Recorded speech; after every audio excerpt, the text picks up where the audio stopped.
ഒരിക്കലും പഴയ അവസ്ഥയിലേക്ക് മടങ്ങില്ല. അമേരിക്കയ്ക്കും ഇസ്രായേലിനും ശക്തമായ മുന്നറിയിപ്പ് നൽകിയിരിക്കുകയാണ് ഇറാൻ നാവികസേന.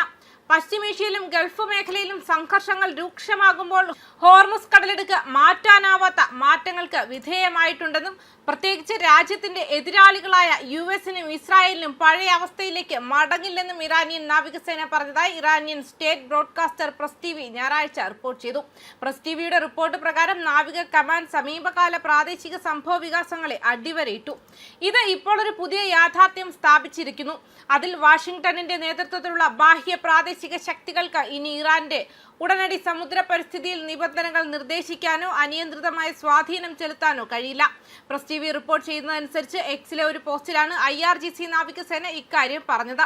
പേർഷ്യൻ ഗൾഫിൽ പുതിയ ഓർഡറിനായുള്ള ഇറാനിയൻ ഉദ്യോഗസ്ഥരുടെ പ്രഖ്യാപിത പദ്ധതിക്കുള്ള തയ്യാറെടുപ്പുകൾ നടന്നുകൊണ്ടിരിക്കുകയാണെന്നും അവർ കൂട്ടിച്ചേർത്തു.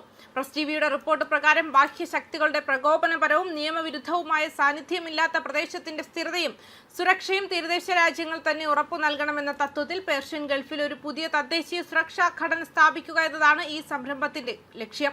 പ്രസ് ടിവിയുടെ റിപ്പോർട്ട് പ്രകാരം ഇറാനിയൻ പ്രാദേശിക ജലാശയങ്ങളെ സംരക്ഷിക്കുന്നതിനും കടലിടുക്കിലൂടെ തടസ്സമില്ലാത്ത ഊർജ്ജ പ്രവാഹം ഉറപ്പാക്കുന്നതിനുമായി രൂപകൽപ്പന ചെയ്തിരിക്കുന്ന മെച്ചപ്പെട്ട നാവിക വിന്യാസം, നൂതന നിരീക്ഷണ സംവിധാനങ്ങൾ, ഏകോപിപ്പിച്ച ദ്രുത പ്രതികരണ ശേഷികൾ എന്നിവ ഈ തയ്യാറെടുപ്പുകൾ ഉൾപ്പെടുന്നു. ഹോർമുസ് കടലിടുക്ക് അടച്ചിട്ടത് തുടർന്നാൽ ഇറാനിൽ നരകം അഴിച്ചുവിടുമെന്ന അമേരിക്കൻ പ്രസിഡന്റ് ട്രംപിന്റെ ഏറ്റവും പുതിയ പ്രസ്താവനയുടെ പശ്ചാത്തലത്തിലാണ് IRGCയുടെ നാവിക കമാൻഡിന്റെ പ്രസ്താവന.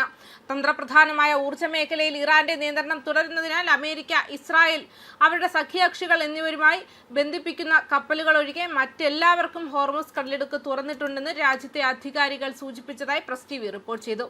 അതേസമയം US പ്രസിഡന്റ് ഡൊണാൾഡ് ട്രംപ് ഇറാനുമായി ബന്ധപ്പെട്ട് നിശ്ചയിച്ച സമയപരിധി അടുത്തു വരുന്നതിനിടെ യുഎസും ഇറാനും ഒരു കൂട്ടം പ്രാദേശിക മധ്യസ്ഥരും 45 ദിവസത്തെ വെടിനിർത്തലിനുള്ള വ്യവസ്ഥകളെക്കുറിച്ച് ചർച്ച ചെയ്യുന്നുണ്ടെന്ന് ആക്സിയോസ് ഞായറാഴ്ച റിപ്പോർട്ട് ചെയ്തു.